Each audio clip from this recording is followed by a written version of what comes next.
Oh well, what do you know? This week on the show, we are changing the oil in an E-Class Mercedes-Benz 2014 model E350. We are doing it the hard way.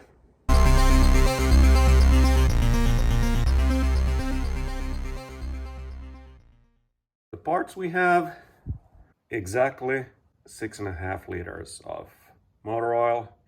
It's Eurocar, whatever that means for oil. I mean, it's European Formula 1. I got 5W40 because I couldn't find 0W40, and the temperature where I'm at never goes below about 10 centigrade or 50 Fahrenheit. And so the 5W40 is perfect. Don't worry about it. And then I have the oil filter, and for the tools department, I have a filter wrench, rags, a funnel, and this brand new Four Uncles, a vacuum powered oil extractor. Let's see how this works out. Let's first check what we have here.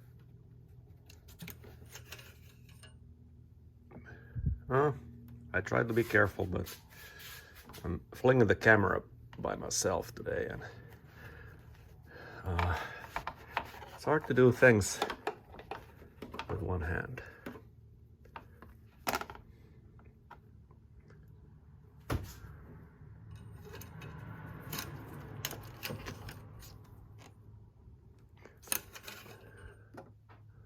All right, we're about halfway down the line. All right.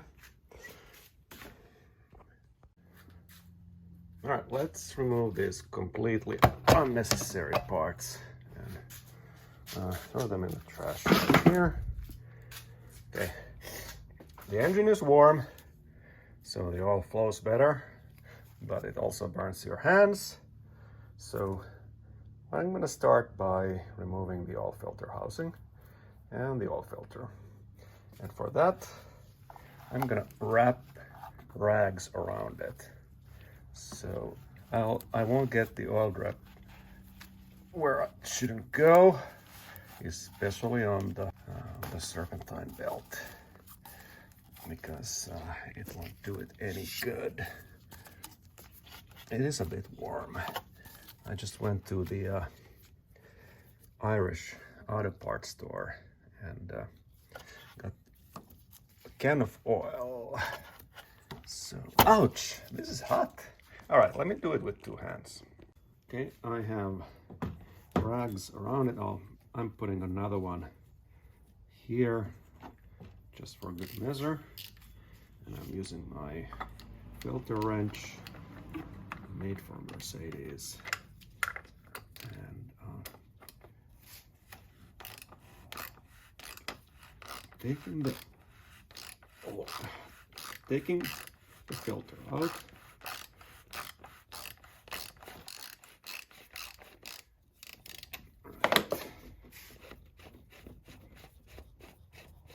I'm letting it drain a bit because in case it has some oil inside. And now the filter is lifted off the base, and it will let this base drain out. If I just pop it out, in my experience, I make a huge mess.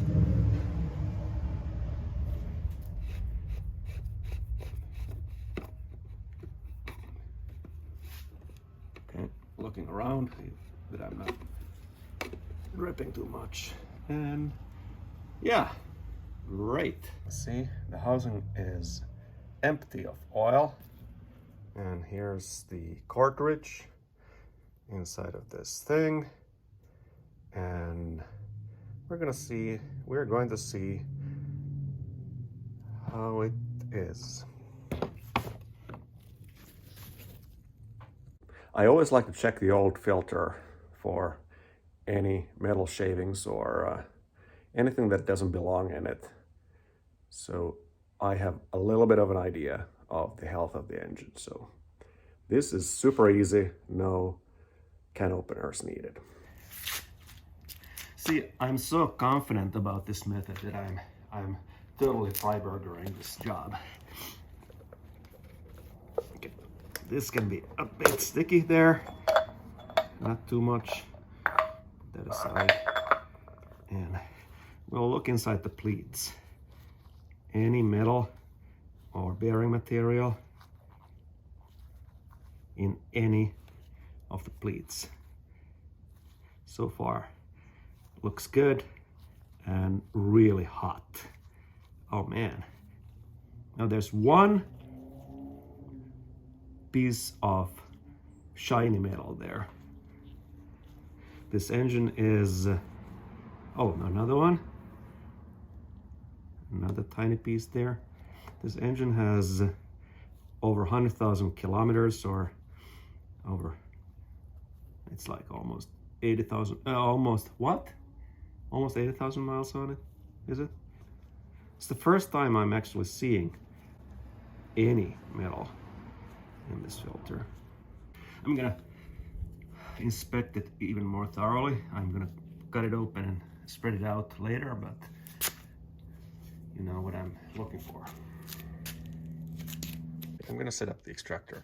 So I picked the thinnest of the extension tubes, which I think is required, otherwise it wouldn't fit in through here. And yeah, it is a bit tight, and it has to go all the way to the bottom and as low as the dipstick goes. So let me see if this is the same length as the dipstick. So here, and the dipstick is conveniently here in the trash can.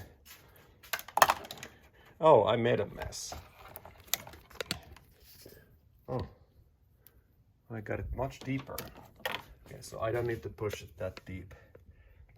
It will start making a U-turn in there. Okay, now it's touching. I made a mess already, so I don't care. Okay, so this is the right length. So it goes only this deep. All right, this is it. Okay, connecting the tubing. Oh, hold on. How does this work out? There is another tube that goes in between. I'm sure it works like so. All right, I'm sure I'm gonna make a huge mess here.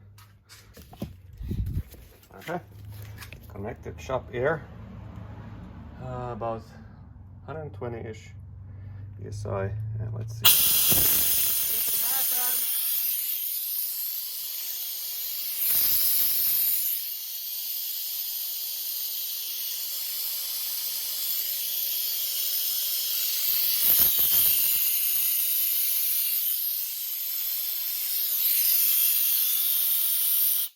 Guess I need to read the instructions.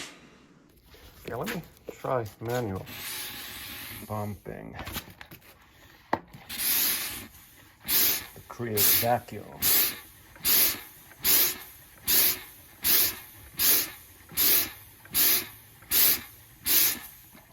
Oh, this cap is not closed. No wonder. Okay, that was the missing piece.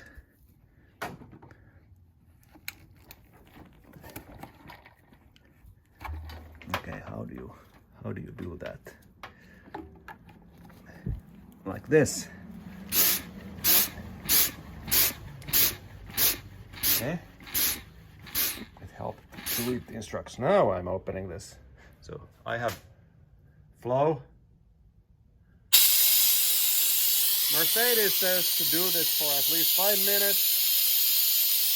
So this is actually the preferred oil changing mechanism or oil changing procedure for Mercedes. So I'm letting it run for 5 minutes, and then we'll see what happens. Oh, this is so easy. And it's terribly slow. And mostly because this drinking straw here. It takes a while. Even though the oil is hot, it takes a while to pull it through. So this might take a while. So what I wanted to avoid, because I'm getting old, this car is a chore to put on jack stands because it's so low. I do have a low profile jack for it, but it lifts from front, lifts from back, put 4 jack stands under it. And the good part of doing it on jack stands and with the drain plug is I feel that you get all of the crud out of the pan. But and the other thing is that you get to see if there are any oil leaks in the engine bay. So I don't get to inspect it this time, but I mean, you gotta try everything once, right?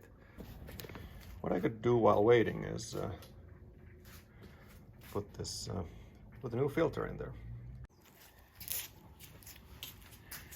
And for the filter, we need to change the O-ring on the base of this filter thing, and we need to oil these O-rings. This new filter comes already with the O-ring. And look, score! The new filter had 2 O-rings in it.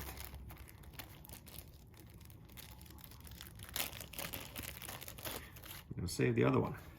Okay, the old one comes out by prying it with a clean small screwdriver, like so.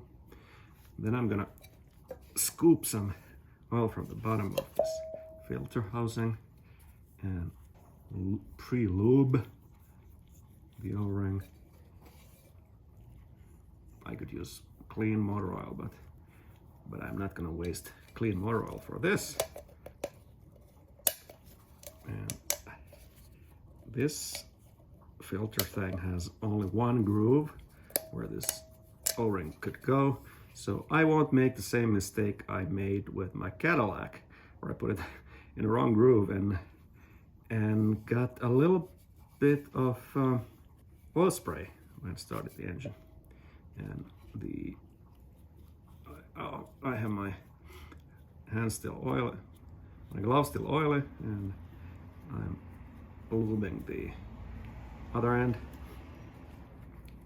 This pops in here and it's ready for installing.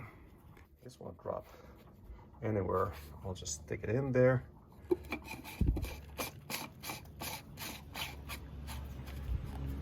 And it'll start catching when hitting the O-ring.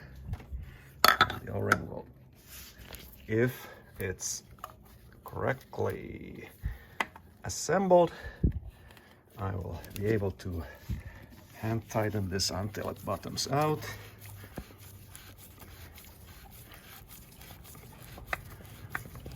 If it fights you, take it off and see what you did wrong. Okay, it bottomed out.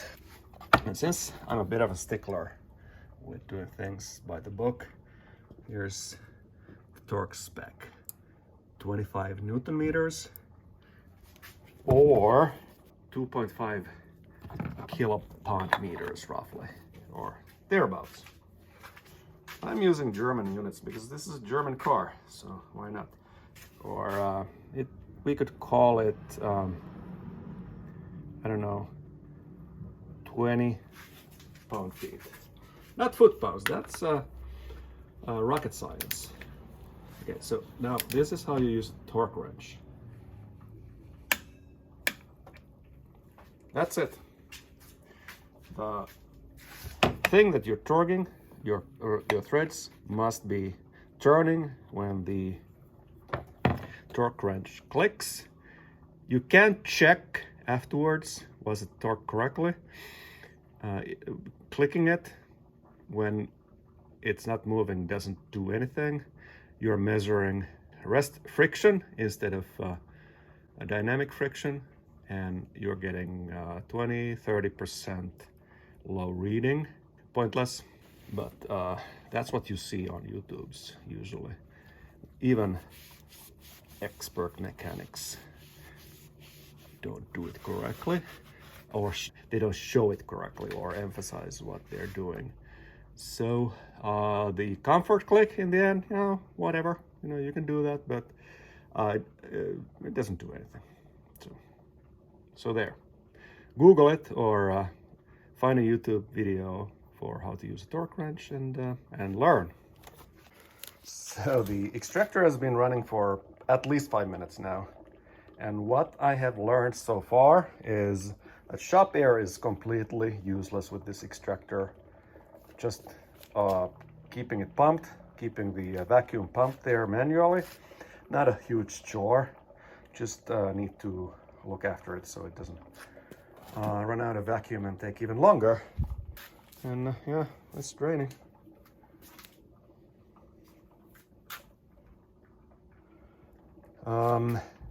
In this time, I would have jacked up this vehicle, put it on jack stands, and maybe started taking off the splash shield, which is the part I hate. I really hate dealing with those splash shields underneath. And the other thing is when you take the drain plug out, you need to have a new brass washer for it, and you need to remember to buy them, and you need to remember to buy the right size, because both of my Mercedes, they use a different size. So well, I don't know if I'm gonna do it again or if I'm doing it every time. This is a minor service, so I'm going on a road trip. I need to have fresh oil in it, so I'm trying to do this without straining my old back. But next time I'm probably gonna drain it the usual way to check what's happening underneath the engine, if there are any leaks or anything else, because these all-wheel drives, they tend to develop leaks in the front differential. I need to keep an eye on that. And yeah, before the road trip, I just remembered I have to rotate the tires also. I could take it for free tire rotation in Canadian Tire, but if I do it myself, I'll just move front to back, back to front, not do the cross thing. So it is easier to jack up. I only basically need one jack, and that's about it. And another thing that this car is asking for is an engine air filter. And for that, I will need a luft filter and a T20 Torx tool. Compared to the GLE Mercedes, this is very accessible. So we start by taking this completely unnecessary part loose here and unscrew these T20 screws.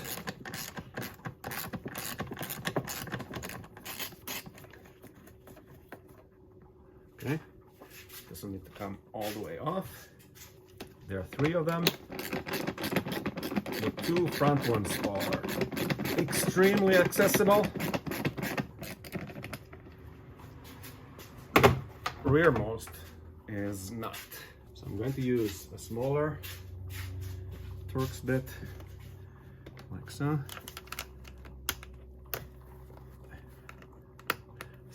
A smaller Torx tool.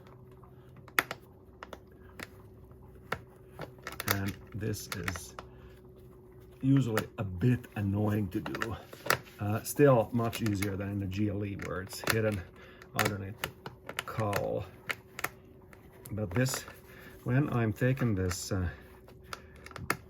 screw or bolt out, this space is getting tighter and tighter, and this takes a while. So go watch some cartoons or YouTube while I'm doing this, and I'll be right back.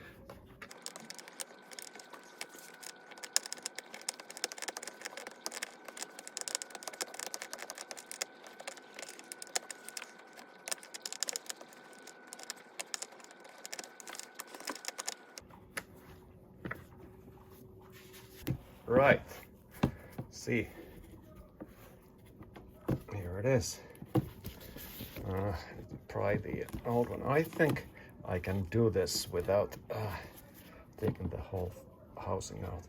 Maybe I'll use a screwdriver to get it started, like so.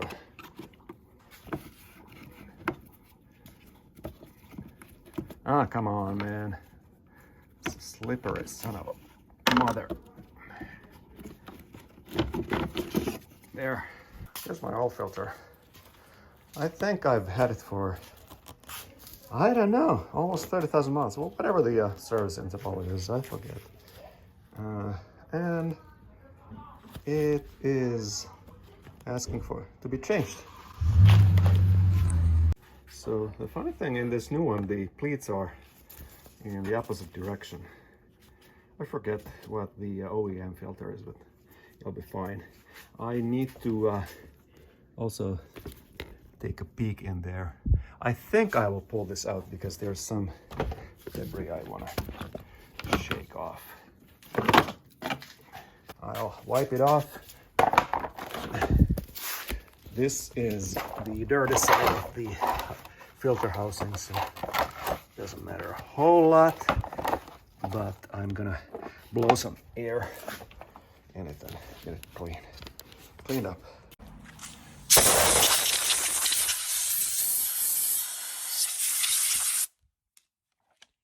This is how it installs. There are these two tabs which will go into brackets underneath, and you'll feel it when it locks. So this is, you just drop it in there like this, and it is fairly easy to see if it's there properly or not. Okay, let's see what the trick was. I think I may want to move in a different order, like so. Put this one on first, so it's sealing all around. Then I slot this cover on, airbox.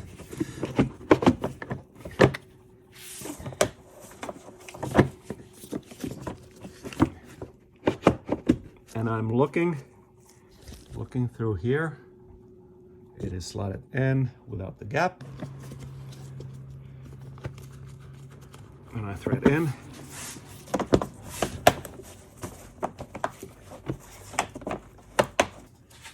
The center bolt first.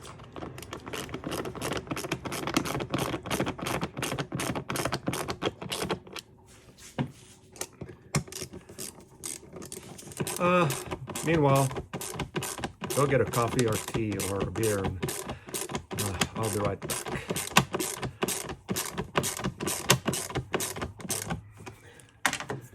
I just wanted to keep my hands a bit cleaner.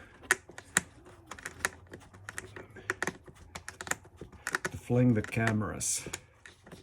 I have a new iTelephone I'm using to film this, so let's see how the video quality is this time. I bet it's super good. It's an iTelephone 12 Pro, so brand spanking new, made in 2020, I think.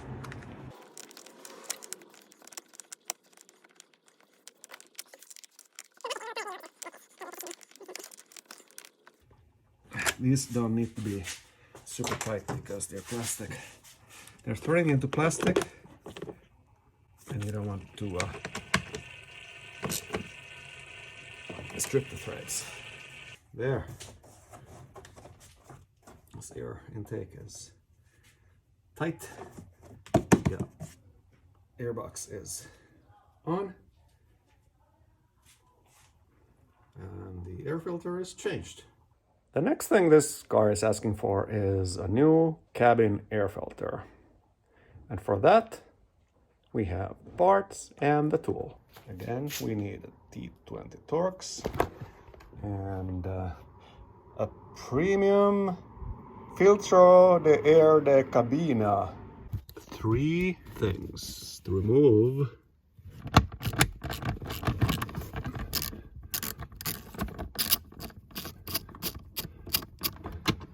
This is a very unpleasant location for the cabin air filter. I much more like the GLE arrangement where you can get to the filters through the engine bay without crouching down.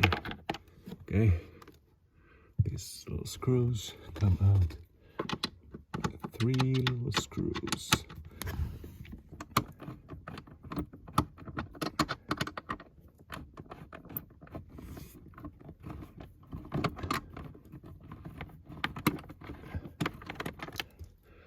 And the third one is in this corner near the door.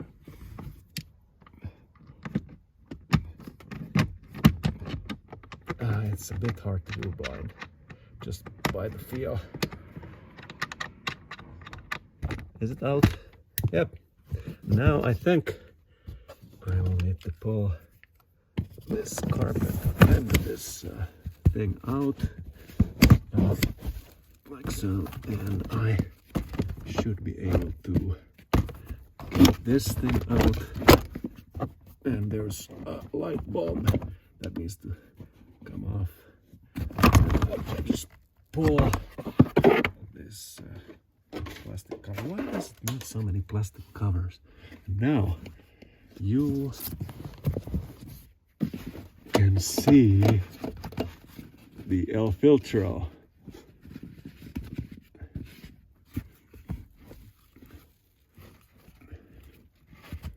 Over there,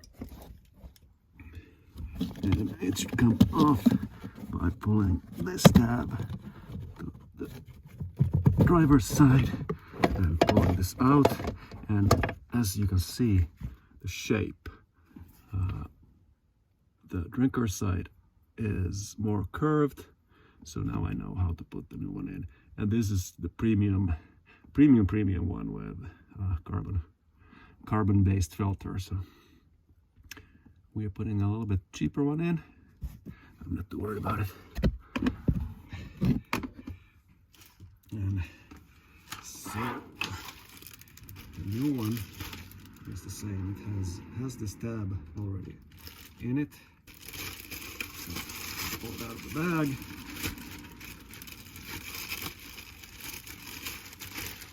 And it goes right in.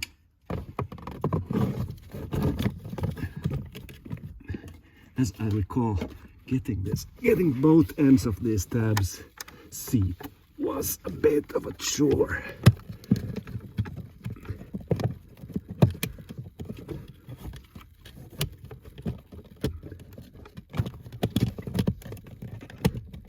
But yeah, this is what I'm talking about.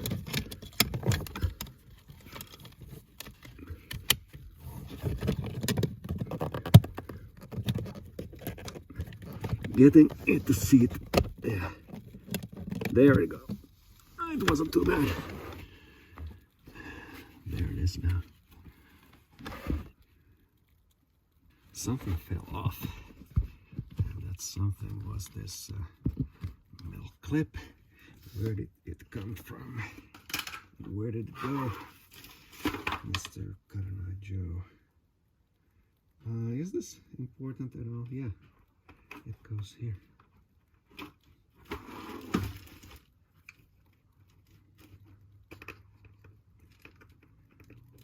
I'm gonna put it back. Oh wow, there's another cable. There's another cable to the sensor that is not connected. I never noticed that. And that is on that side. I need to find where it's hanging. Oh, yeah. Oh, I see, said the blind man. Guy has been here before.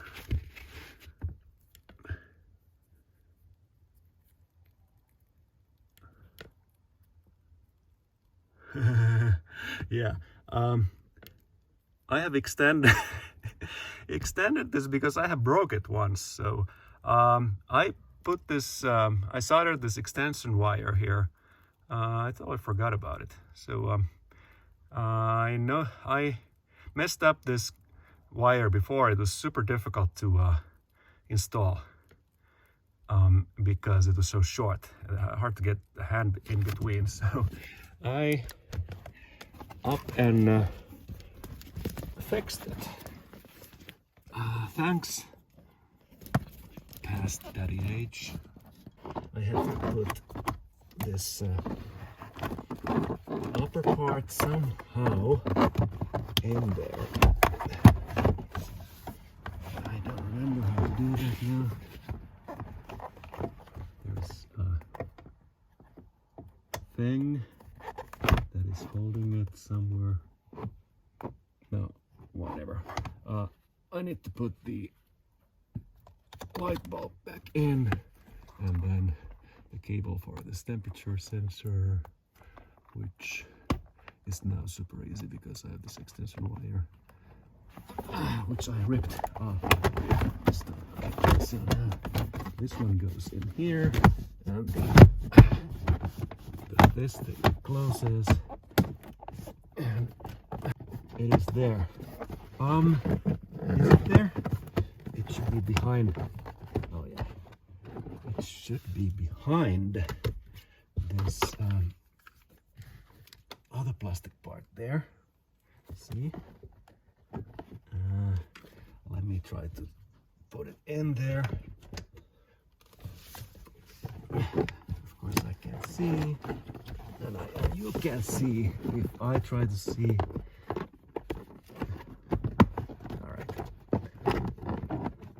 Now it is there correctly. I'm having a senior moment here. So this was the kick panel. There's nothing else here.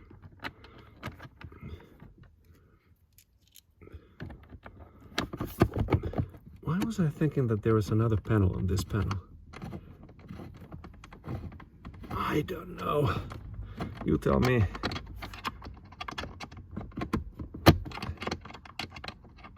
But anyway, I'm throwing these 3 T20s back in, and that's about it. Get in there. Okay, maybe the driver's side first. Maybe the third one will go in now. Easily.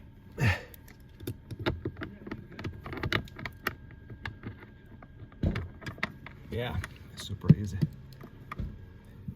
Super easy. You know what is easier than this? Paying a shop to do this for you. You save a lot of money. I mean, if you have it done in a shop, it's at least $1,001. And the torque spec for this is tight, but not too tight. Actually, not tight at all. Like finger tight. The worst thing in the interior you can do for yourself is start stripping threads and having these pedals rattle on you when you drive. There. And let's try the last one. There. That's about it. Alright, I'm having a little crisis of faith here. I've been extracting at least half an hour. It is almost impossible to make it not suck air from the oil pan. And I have only got 3.5 liters out. So there's at least 2.5 liters left in the oil pan. I am starting to feel like I will need to get the rest of it out the usual way. Alright, I realized that I can use a little bit bigger next size extractor extension hose, and I'm getting a bit more out. Still gurgling. I can't make it not gurgle. Okay, I put some more suck to it with the shop air, and it's sucking more. I'm at 4 liters now. Still need to get at least 2 more out. And now, time will tell. I'm going to have lunch now.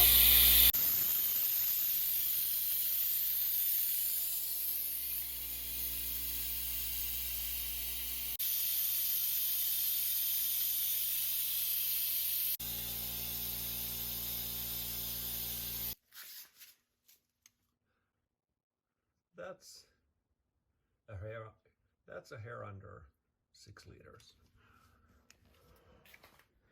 All right, I'm done with this. Okay, let me pull this out.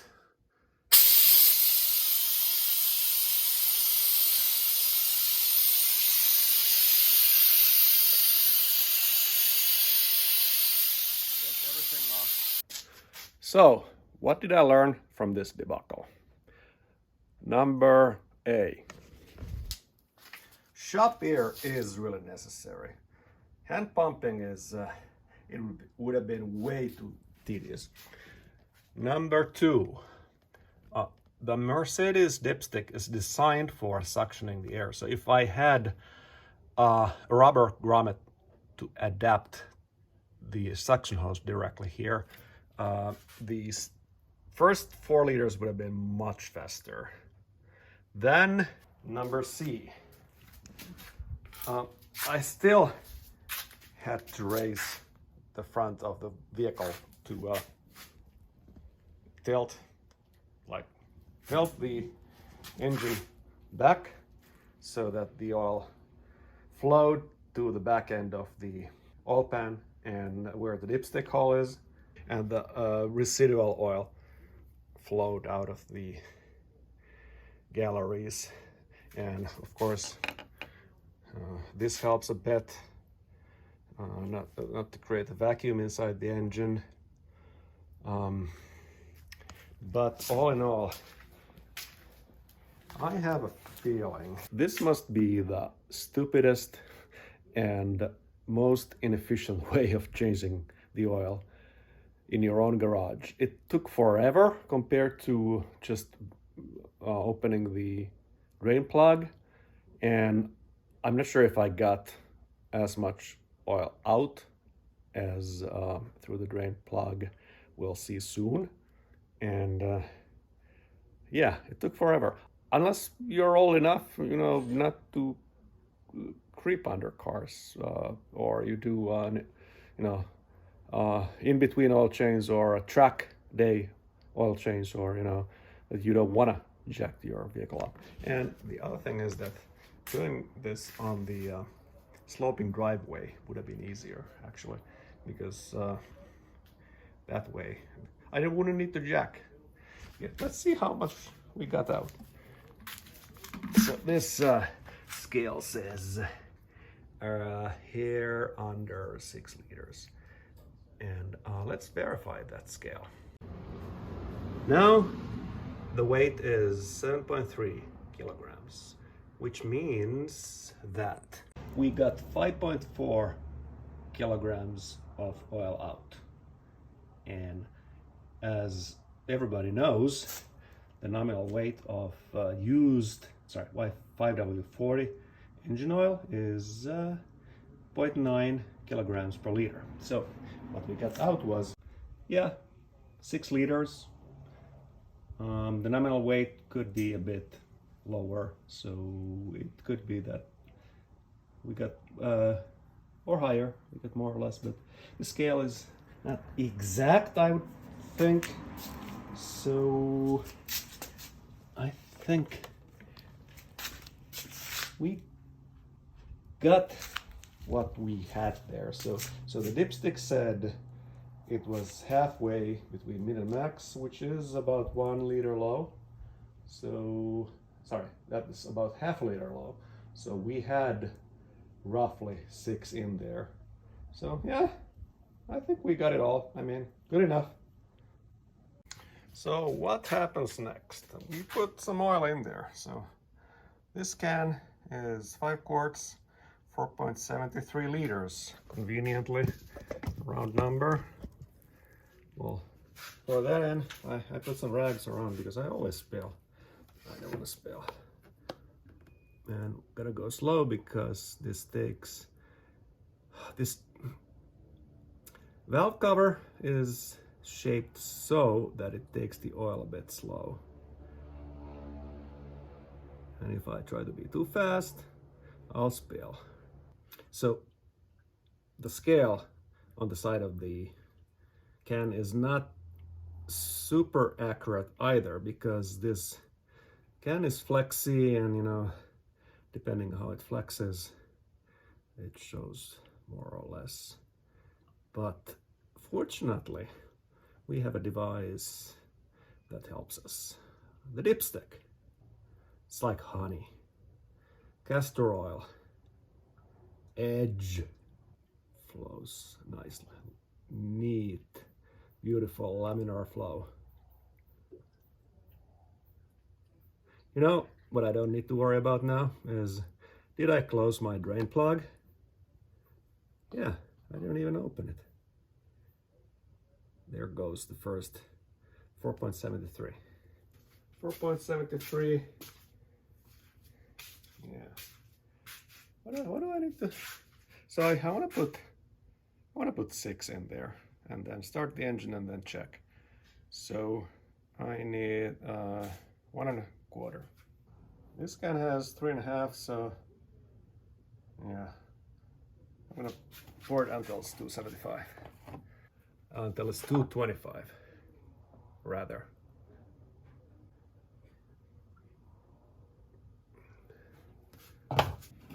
Okay, I managed to put 1.5 liters, which means I have 6.25 poured in there.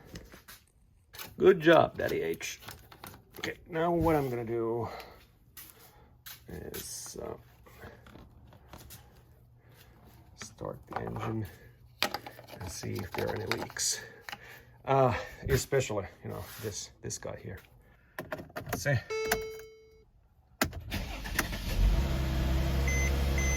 A little rattling because the lifters need to pump up first.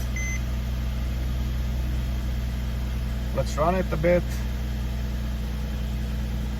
Of course, conveniently, this car doesn't have an oil pressure gauge. Maybe it's in the menu somewhere. I don't know. But yeah, at least the engine is running. It's rattling like a direct injection should. And let me turn it off. And we will let it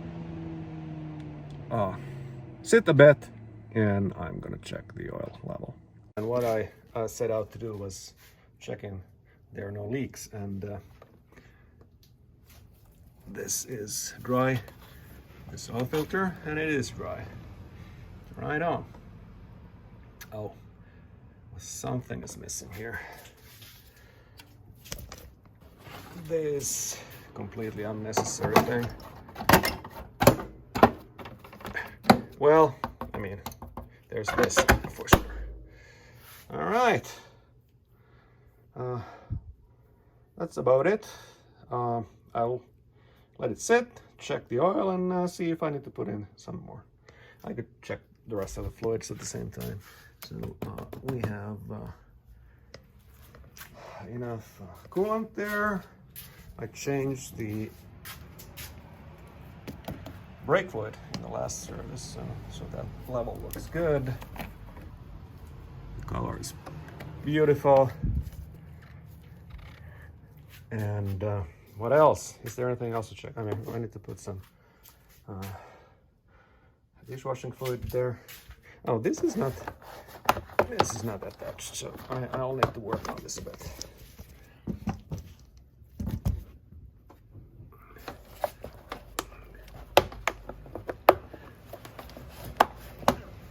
It goes in like that. I'll leave the rags here. What did I forget? What else does it want for a minor service? I mean, that's pretty much it. I need to check how much brake pads I have left. And when I rotate the tires, I'll check the thread. I need to check the air pressures and then reset the service light. And what else? Everything is copacetic, right? I don't usually do the whole service in one day, so I'll do the fluids and then I do the rest of the stuff. Check Quibos and whatnot underneath if there's any damage there, and so I'll do that another time. I have worked whole Saturday on the yard and on this car, and I'll finish this. I'll reset the service light and then I'm done. So the instructions say that don't store the fluids in this pump extractor because it may degrade these plastics. So I am going to pour it into this can and take it to the Irish shop for recycling.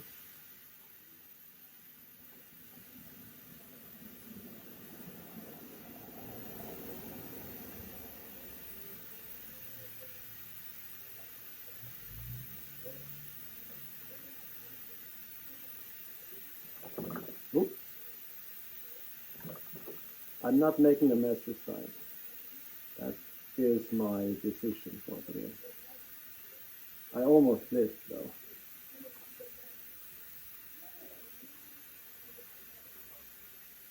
Okay, good enough. I do have a little bit of oil dry, just in case. See, this is the level. The fluid has soaked this my fluid cabinet. It's probably a little flammable, maybe, perhaps, I don't know. And there's a little leak some 10 years ago from a broken can, so, well, don't worry about it. Just been a few minutes. I let it sink in there while cleaning up the shop, and let me check what's the situation.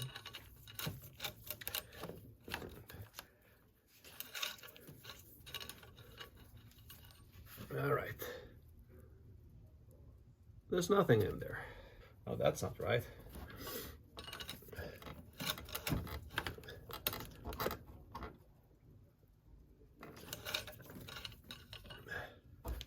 It's barely at the bottom of the dipstick. Is it really 6.5 liters? Okay, I need to redo my mathematics. San Pellegrino is so tasty. Oh yeah, I did miscalculate it incorrectly. So I put only 5 and let me take this out. 5 3/4 of liter into the engine, because I only I had 3.5 liters in a can, and now it's 2.5, so that's 1 liter, and 4 3/4, so it's 5 3/4. I still need to put 3/4 liter, so that means I have 2.5. I need to have 1.75 left. Yeah? I hope this math satisfies your needs.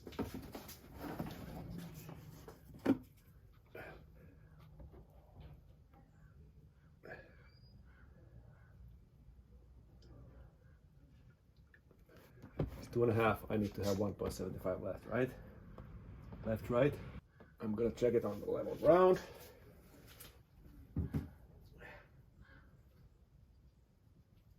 Yeah. Yeah, pretty much exactly. So, without waiting for the oil to sink in there, let me check what the dipstick says now. Now it says it's halfway through the mark. I'm pretty sure it's 6.5 that I put in there. Yeah. Yeah, my math is starting to work. All right, who remembers how to reset the service indicator? Let's see. All right. Key in the position 1. Is this the position 1? Press accept call button and this guy and this guy at the same time. Actually, I need to go to the trip. I think I need to be here. Does it do anything? Yeah. Right. We are in the service menu. Vehicle data, dyno test. Wow. Assist plus. Okay. Full service. Okay. Service 2, I guess. No. Can't full service, right. Service carried out, yes. Cancel, confirm, yes. Cannot be undone. Full service carried out. What do you know? That was easy. One more time.